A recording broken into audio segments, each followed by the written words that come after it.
여러분, 요즘 시대의 특징은 정말 혼밥이 많고 또 혼자 원룸이 요즘 인기고 요즘 혼자 그렇게 살아가는 시대라고 해요. 그래서 혼자 선택하고 혼자 책임지는 시대. 여러분, 사람은 혼자 살 수 있는 것처럼 보이지만 사실상 절대 혼자 살기가 정말 어려운 연약한 존재입니다.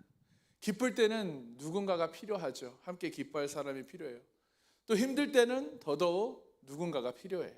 그 힘듦을 함께 위로해주고 격려해줄 사람이 필요하죠. 그렇다면 여러분, 신앙은 어떨까요? 신앙은 혼자 시작할 수 있어요. 혼자 시작할 수 있어도 혼자 완성할 수 없습니다. 기도도 혼자 할 수 있습니다. 혼자 하다 보면 그 기도가 결국 지치고, 믿음도 혼자 지키다 보면 흔들리고, 삶도 혼자 감당하다 보면 무너지게 됩니다. 그래서 하나님은 처음부터 우리를 혼자로 두지 않으셨어요. 그렇죠? 아담을 혼자 두지 않으셨죠? 네. 돕는 배필 하와를 만들어 주셨어요. 이스라엘을 한 민족으로 세우셨고, 또 교회를 공동체로 세우셨습니다. 그렇게 신앙은 개인적인 선택으로 시작되지만 공동체 속에서는 완성되는 줄 깨닫고 믿으시기 소망합니다. 그런데 우리는 종종 이 사실을 잊어버려요. 아니, 그냥 혼자 신앙생활하는 게 편합니다. 그래서 혼자 교회를 들락날락거리고 혼자 기도하고 혼자 버티려고 해요.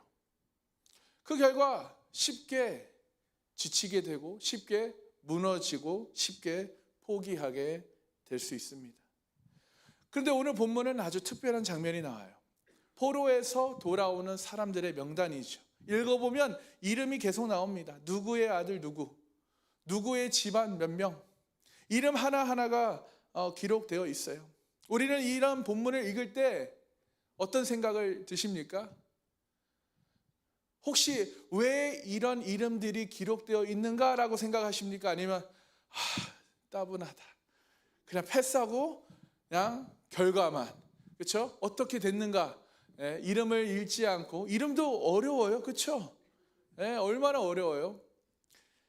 여러분, 이게 왜 중요할까요? 왜 하나님은 이 이름들을 성경에 기록하셨을까요? 그것은 그저 숫자가 아니라 사람이에요, 사람. 하나님과 일을 함께한 사람. 여러분, 하나님은요, 일을 사람을 통해 이루시는 하나님이십니다. 믿으십니까? 에스라 8장 본문도요, 단순한 명단이 아니에요. 동역자들의 이름이에요. 함께 떠나는 사람들의 이야기, 함께 믿음을 선택한 사람들의 이야기, 또 함께 하나님을 향해 가는 공동체의 이야기입니다. 이 사람들은 편한 길을 선택한 사람들이 아니죠. 안정된 삶을 내려놓았습니다. 위험을 감수했어요. 믿음으로 길을 선택한 사람들이에요. 그리고 그들은 혼자가 아니라 하나님과 함께, 사람들과 함께 그렇게 갔습니다. 여러분, 이것은 너무나 중요합니다. 혼자 가는 신앙 오래 가지 못해요. 함께 가는 신앙이 끝까지 가는 줄 믿으시기 소망합니다. 오늘 하나님이 우리에게 질문하고 계시는 거예요. 너는 지금 누구와 함께 이 신앙생활을 하고 있느냐? 너는 지금 누구와 함께 가고 있느냐? 여러분, 우리가 매주마다 외치는 게 뭐예요? 내가 먼저 주님의 제자가 되고 나와 같은 제자를 삼자예요. 여러분, 내가 주님의 제자가 되지 않고선 제자를 삼을 수 없지요. 믿으십니까?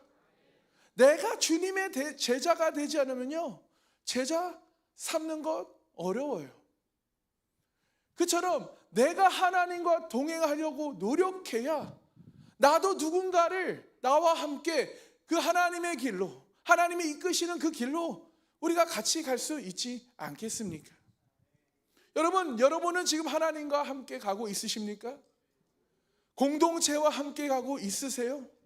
믿음의 사람들과 어떤 믿음의 사람들과 여러분 함께 가고 계십니까? 오늘 본문 말씀을 통해 하나님께서 우리에게 주시는 중요한 메시지를 우리 함께 나누도록 하겠습니다. 우리 첫 번째 대지 함께 읽어볼까요? 시작. 하나님은 사람을 통해 일하십니다. 아멘. 자, 오늘 본문 제목이 뭐예요? 함께 가야 완성됩니다. 여러분, 혼자는 조금 갈 수 있어요. 그러나 완성하기가 어려워요. 우리도 여러분 이 삼강교회도요, 혼자 신앙생활 하시는 분들이 꽤 있습니다.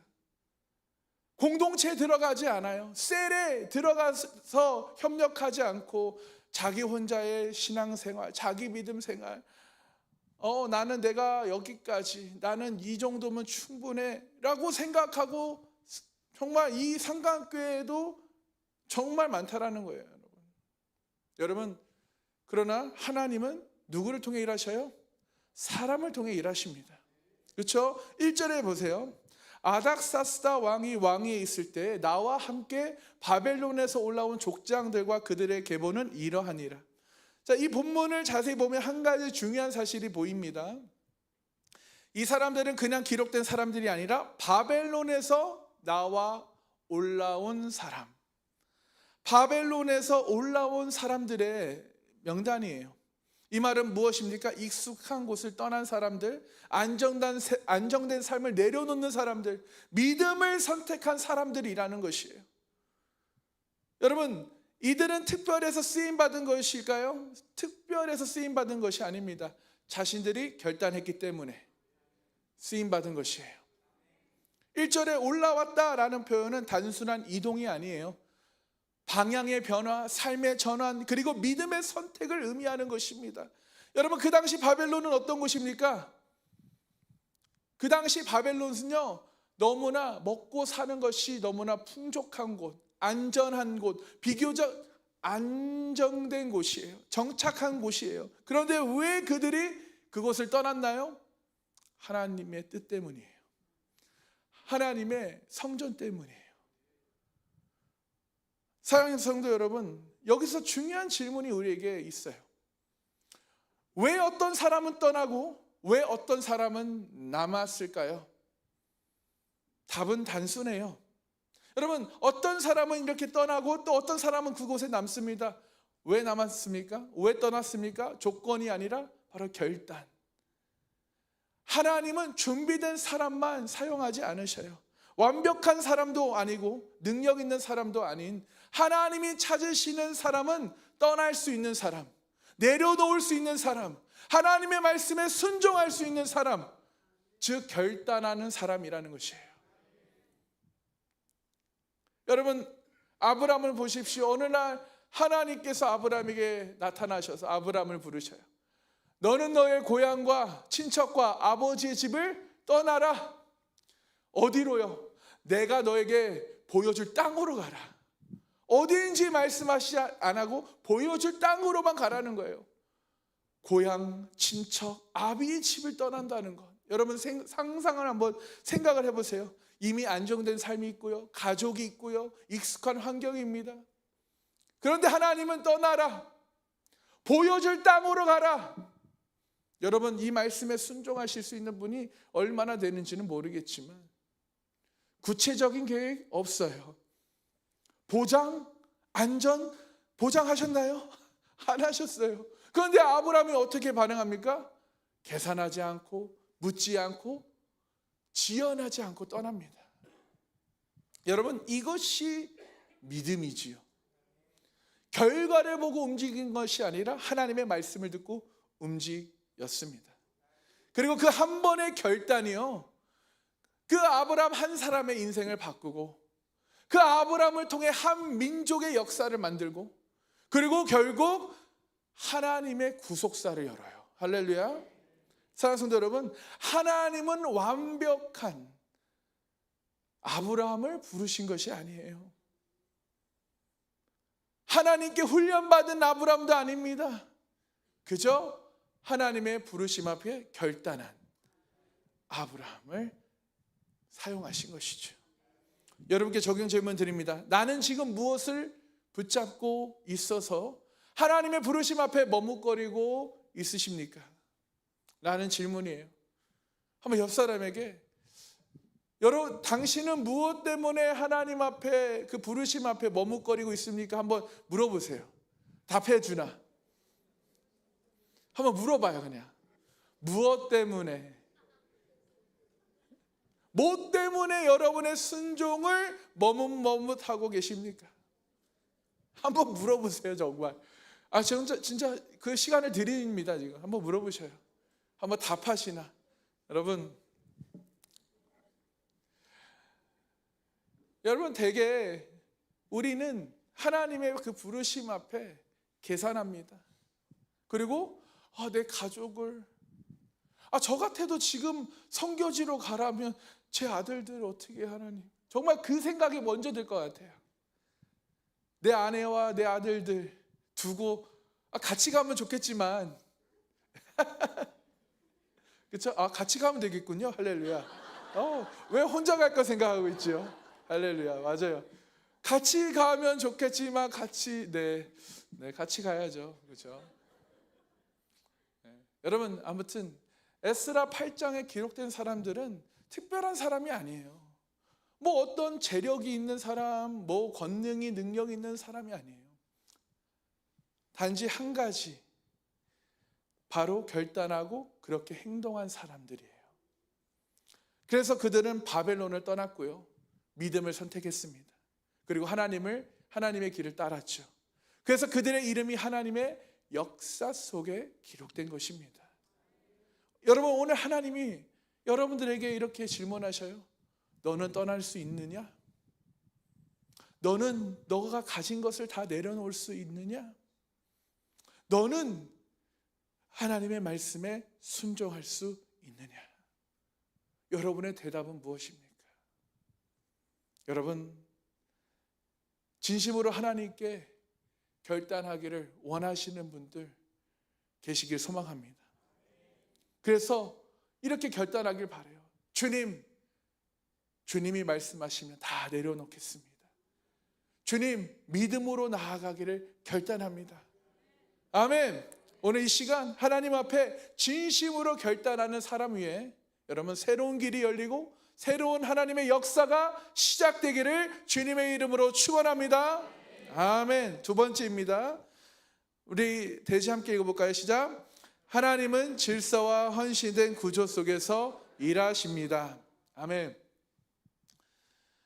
1절에 뒤에 보니까요, 하반절에 1절에 족장들과 그들의 계보는 이러하니라 라고 말씀하시죠. 자, 이 본문을 자세히 보면 단순한 이름이 아니라 가문, 족장, 또 계보, 누구의 아들, 그리고 숫자, 이 세 가지가 계속 반복되어요. 이것은 매우 의도적인 기록인데요, 우연히 모인 집단이 아니라 조직된 공동체라는 거예요. 감정으로 모인 사람들이 아니라 책임을 가진 사람들이라는 것이죠. 여기서 중요한 것은 족장이라는 개념이에요. 족장은 단순한 대표가 아니라 영적 책임자, 가문의 리더, 그리고 신앙의 전달자, 즉 리더라는 거예요. 즉 하나님은 개인을 따로 쓰신 것이 아니라 가정 단위, 공동체 단위, 또 셀 단위로 책임 구조 속에서 일하신다는 것이에요. 하나님은 개인주의적 하나님이 아니라 언약 공동체의 하나님이심을 여러분 믿으시기 소망합니다. 그래서 성경 전체의 흐름은 아브라함에게 뭐라고 해요? 너와 네 자손을, 그렇죠? 약속하시죠. 출애굽에서는 뭐라고 합니까? 이스라엘 백성이라고 부르시잖아요. 그렇죠? 그리고 교회, 초대교회에 와서는 그리스도의 몸이라고도 하지만, 즉 하나님은 항상 관계 속에서, 구조 속에서, 공동체 속에서 일하신다는 것이에요. 여러분, 하나님은 무작위로 모으지 않으셨습니다. 가문별로 질서 있게 책임이 분명하게 세우셨어요. 왜입니까? 그 이유는 하나님의 일은 감정으로 하는 것이 아니라 질서 속에서 이루어지기 때문이에요. 여러분, 질서가 없으면 어떻게 될까요? 책임이 흐려지죠.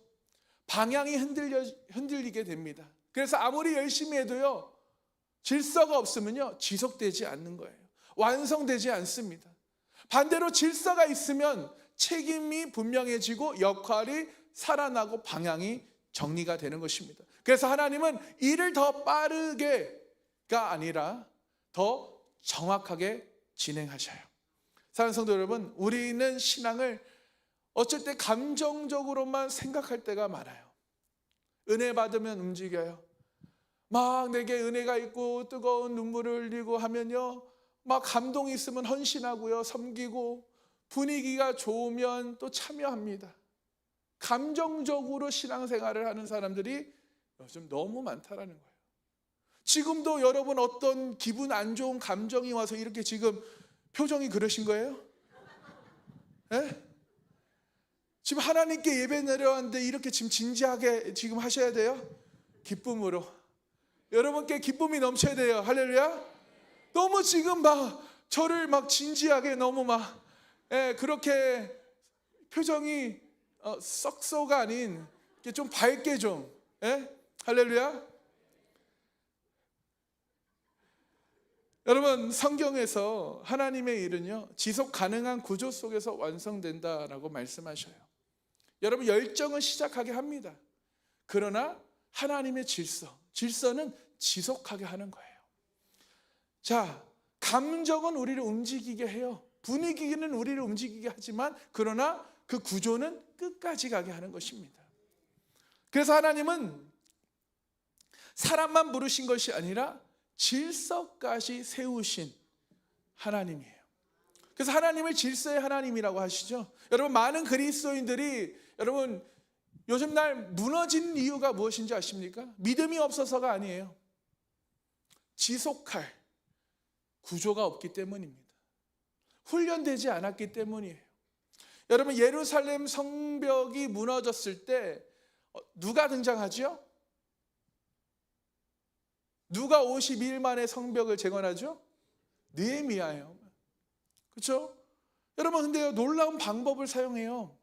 자, 모든 사람이 한 곳에 일하게 하지 않습니다. 어떻게 하냐면 각 가문별로 그 일을 맡겨요. 누구 가문은 이 문을 맡고, 누구 가문은 이 구간을 맡고, 누구는 그 집 앞을 어디를 다 그 가문별로 줍니다. 왜 이렇게 했을까요? 책임을 분명하게 하기 위해서입니다. 지속 가능하게 하기 위해서죠. 그래서 결국 무너진 성벽이 52일 만에 완성이 되잖아요. 사랑하는 여러분, 느헤미야는 열심 있는 사람만 모인 것이 아니죠. 정말 지금 다 낙심하고 절망하고 무너져 있는 그 사람들을, 그렇죠? 질서 있게 동기부여를 해서 가문별로 일을 맡겨요. 그렇죠? 질서를 세운 것이죠. 그래서 역사가 일어났습니다. 자, 여러분께 적용 질문 드립니다. 나는 신앙을 지속할 수 있는 구조와 질서를 가지고 있습니까? 여러분은 지금 신앙생활을 지속할 수 있는 어떠한 구조와 질서를 가지고 있습니까? 라는 질문이에요. 자, 이것이 조금 이해하기가 어려울 수 있어요. 특히 이것을 무엇을 말하냐면 기도 시간, 말씀 습관, 공동체 연결을 얘기하는 것이에요. 나의 신앙을 지속할 수 있는 구조와 질서라는 것은 기도 시간, 큐티 시간, 그리고 공동체와 연결, 리더와의 관계, 이 모든 것이 구조와 질서에 포함되어 있습니다. 할렐루야. 여러분, 에스라 8장의 사람들은 단순히 모인 사람들이 아니에요. 질서 속에 서 있었고 책임을 가지고 있었고 구조 안에 움직였습니다. 그래서 여정이 무너지지 않았고 사명이 지속되었고 하나님의 일이 이루어졌습니다. 여러분, 신앙은 감정으로 시작할 수 있어요. 그러나 질서와 헌신이 없으면, 기도와 말씀이 훈련되지 않으면요, 끝까지 갈 수 없습니다. 잠깐은 가요. 잠깐은 기도합니다. 결단해요. 그렇죠? 큐티도 결단해요. 그러나 그것이 며칠 못 가 무너져요. 기도가 사라져요. 왜일까요? 질서와 구조가 아직 확실하게 되어 있지 않기 때문이에요. 그래서 여러분, 명심해야 될 것은요, 우리가 그 질서와 구조를 쌓아가야 해요. 처음부터 그것을 완벽하게 쌓고 시작하는 사람은 없겠죠. 그러나 의지를 갖고 결단을 하고 우리는 매일 큐티를 하려고 하고 매일 큐티를 통해 또 기도를 형식적인 기도 말고요. 그냥 내가 하나님께 이거 주세요, 저렇게 해주세요. 그냥 구하는 기도 말고요. 정말 주님과의 대화 시간. 할렐루야. 큐티 뭐 안 하면 어때요? 주님과 대화하면 되죠. 그렇죠? 여러분, 큐티가 숙제처럼 느끼지 마시고 그곳에서 하나님과 대화를 하시길 소망합니다. 저는 어저께 목요 이거 없는 얘기인데 제가 어저께 목요 밤 기도회 때 다니엘하고 이제 아들이랑 가니까 같이 기도를 해야 될 거 아니에요. 근데 어제는 이렇게 돌아다니다가 살짝 언덕이 있는 그 잔디밭에 누웠어요. 네, 누워서 다니엘과 하늘을 바라보며 기도를 했어요. 그리고 이제 기도를 이제 먼저 다니엘 보고 하라고 했는데 다니엘이가 막 뭐 이렇게 해달라 저렇게 해달라 그리고 예수님의 이름으로 기도합니다 하더라고요. 그래서 기도에 대해서 설명을 해줬어요. 하나님, 왜냐하면 다니엘은 이제 그런 부분들이 좀 가능하기 때문에 기도는 하나님과 대화야. 그래서 그런 부분을 하나님께 여쭈고 또 듣는 시간을 충분히 가져야 해. 이런 것들을 가르쳤는데 여러분, 오늘 이 시간 여러분 무너진 우리에게 아직 질서 그리고 구조가 아직 확실히 그 패턴이 되지 않은 저와 여러분 오늘 이 시간부로 우리가 무너진 신앙의 패턴이 회복되길 소망합니다. 그 구조와 그 질서가 회복되어서 흐트러진 삶의 질서가 주님과 함께 세워지고 끝까지 가는 믿음이 오늘 이 시간부로 시작되기를 주님의 이름으로 축원합니다. 아멘. 자, 세 번째. 자, 함께 가야 완성이 됩니다. 함께 읽겠습니다. 하나님은 끝까지 동행하는 사람을 통해 역사를 완성하십니다. 아멘. 자, 오늘 본문 내용에서 넘어선 21절의 말씀인데 내일의 말씀이죠. 우리 21절을 한번 함께 읽겠습니다. 시작. 그때 내가 선포하고 우리 하나님 앞에서 스스로 겸비하여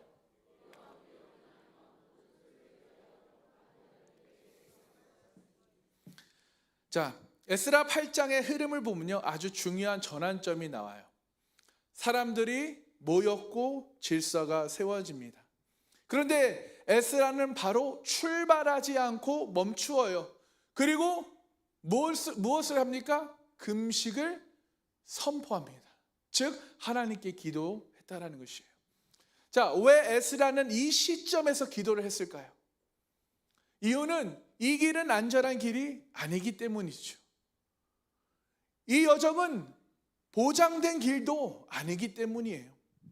어린아이도 있고 재물도 있고 위험한 길입니다.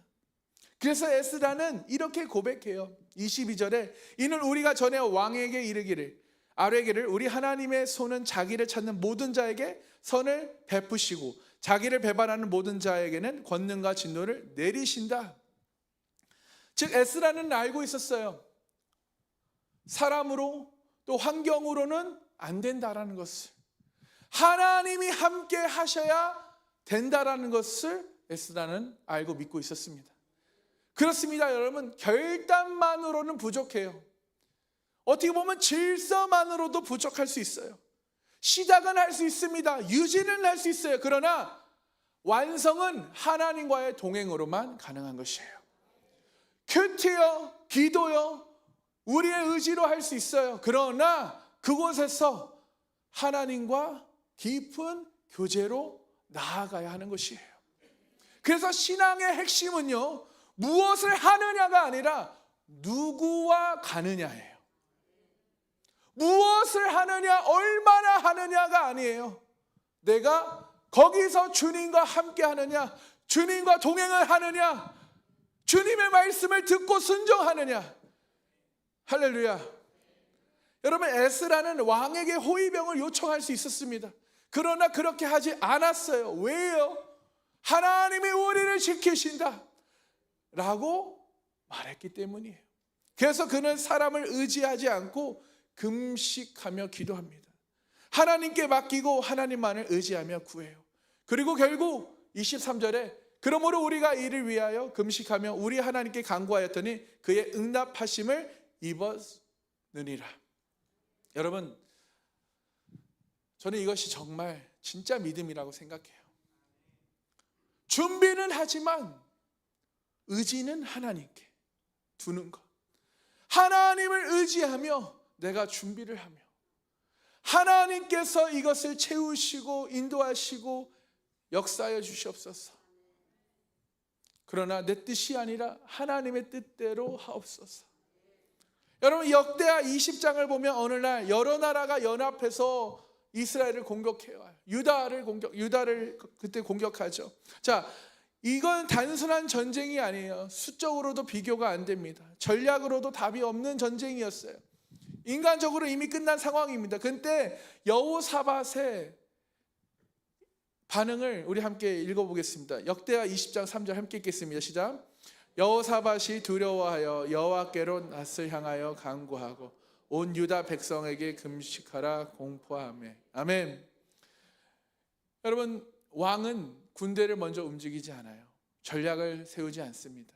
먼저 백성에게 금식하라. 그리고 기도하자. 하나님께 기도하자. 그래서 12절 중반절에 보면요, 이렇게 말합니다. 우리를 치러 오는 이 큰 무리를 우리가 대적할 능력이 없고 어떻게 할 줄도 알지 못하였고 오직 주만 바라보나이다.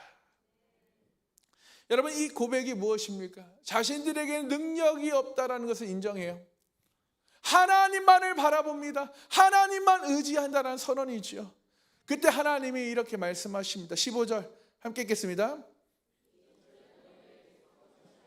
하나님께 속한 것이니라. 여러분, 우리의 삶은 우리에게 속한 것이 아니요 하나님께 속한 것임을 믿으십니까? 여러분, 하나님이 나를 책임져 주시고 나와 함께 하시고 먹을 것 입을 것 다 해주신다면 무엇이 걱정 근심 되겠습니까? 그렇죠? 근데 하나님은 그렇게 해주신다잖아요. 그저 하나님만 믿고 의지하고 나아가면 되는 건데 우리가 그렇게 하나님을 믿지 못하는 거잖아요. 여러분, 결국 다음날 아침 놀라운 일이 벌어지죠. 여호사밧은 군대 앞에 무엇을 세웁니까? 무장된 병사들이 아닌 찬양하는 사람들을 세워요. 21절에 보면요, 중반절에 여호와를 찬송하여 이르기를 여호와께서 감사하사 그의 인자하심이 영원하도다. 그들이 찬양하기 시작하는 순간 적군들이 서로 싸우기 시작합니다. 연합군이 무너져요. 그리고 전쟁은 끝납니다. 이스라엘은 칼 한 번 제대로 쓰지 않고 승리해요. 사랑하는 여러분, 이 전쟁의 핵심은 싸움의 능력이 아니라 하나님과의 동행임을 말해주고 있습니다.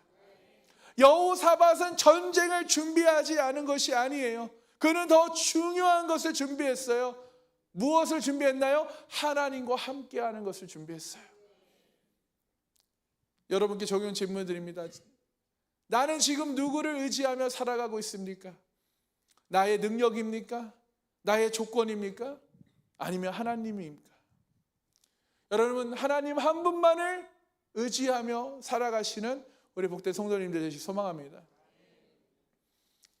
사랑하는 성도 여러분, 에스라 8장의 사람들은 정말 결단하고요, 질서를 세우고 그리고 마지막으로 하나님과 함께 나아가요. 그래서 길이 열리고요, 위험이 막히고요, 하나님의 일이 이루어졌습니다. 사랑하는 성도 여러분, 신앙의 승리는 능력에 있지 않습니다. 신앙의 승리는 하나님과 동행에 있습니다. 하나님과 함께 가는 사람, 끝까지 하나님을 붙드는 사람, 그 사람을 통해 하나님은 역사를 이루시는 줄 깨닫고 믿으시 소망합니다. 오늘 이 시간 사람을 의지하던 신앙에서 하나님을 의지하는 신앙으로 바뀌길 소망합니다. 두려움이 믿음으로 바뀌시고 불안이 확신으로 바뀌는 은혜가 여러분 가운데 충만히 충만히 임하기를 주님의 이름으로 축원합니다. 사랑하는 성도 여러분, 오늘 말씀을 통해 여러분은 무엇을 깨달으셨습니까? 그러나 그 깨닫는 것, 깨달음에서 끝날 것입니까? 아니면 내 삶에 결단하고 적용하고 실천하실 겁니까? 여러분, 왜 이 자리에 나오셨나요? 말씀을 그냥 듣고 예배를 드리기 위해 이 자리에 오셨습니까? 아니면 여러분의 삶에 정말 하나님의 역사가 일어나기를 간절한 마음으로 이 자리에 나오셨습니까? 오늘 하나님께서 우리에게 말씀하십니다. 결단하는 사람이 쓰임받고 질서 있는 신앙이 끝까지 간다는 것이에요. 그리고 하나님과 함께 가는 사람이 결국 승리하게 되는 줄 믿으시기 소망합니다. 그렇다면 여러분, 나는 지금 누구와 함께 가고 있습니까? 누구의 말을 듣고 있습니까? 하나님의 말씀을 듣고 계십니까? 아니면 세상의 말을 듣고 계십니까? 혹시 이 자리에 신앙은 있지만 하나님과 멀어지신 분 계십니까? 기도는 하지만, 기도는 알지만 기도의 불씨가 꺼지신 분 계시나요? 산성도 여러분, 여호사밧은 이렇게 말했습니다. 나는 할 수 없다, 우리도 할 수 없다, 오직 주만 바라봅니다. 여러분, 오늘 이 시간 오직 주만 바라보시길 소망합니다. 에스라도 선택했습니다. 사람을 의지하지 않고 하나님만을 의지하기로 선택했어요. 여러분, 오늘 이 시간 주만 바라보시길 소망합니다. 주님만 의지하기 소망합니다. 이 시간 성령님만 초청하시길 소망해요. 다른 잡생각 다 버리시고 다른 기도 제목 다 내려놓고 여러분, 오직 성령님 한 분만을 구하시며 나가길 소망해요. 여러분, 더 이상 계산하는 신앙이 아니라, 머리로만 믿는 신앙이 아니라 오직 주님만 바라보며 주님만 의지하는 그런 하나님의 자녀들 되시기를 주님의 이름으로 축원합니다. 우리 이 시간 함께 찬양 드리며 함께 나가기 원합니다.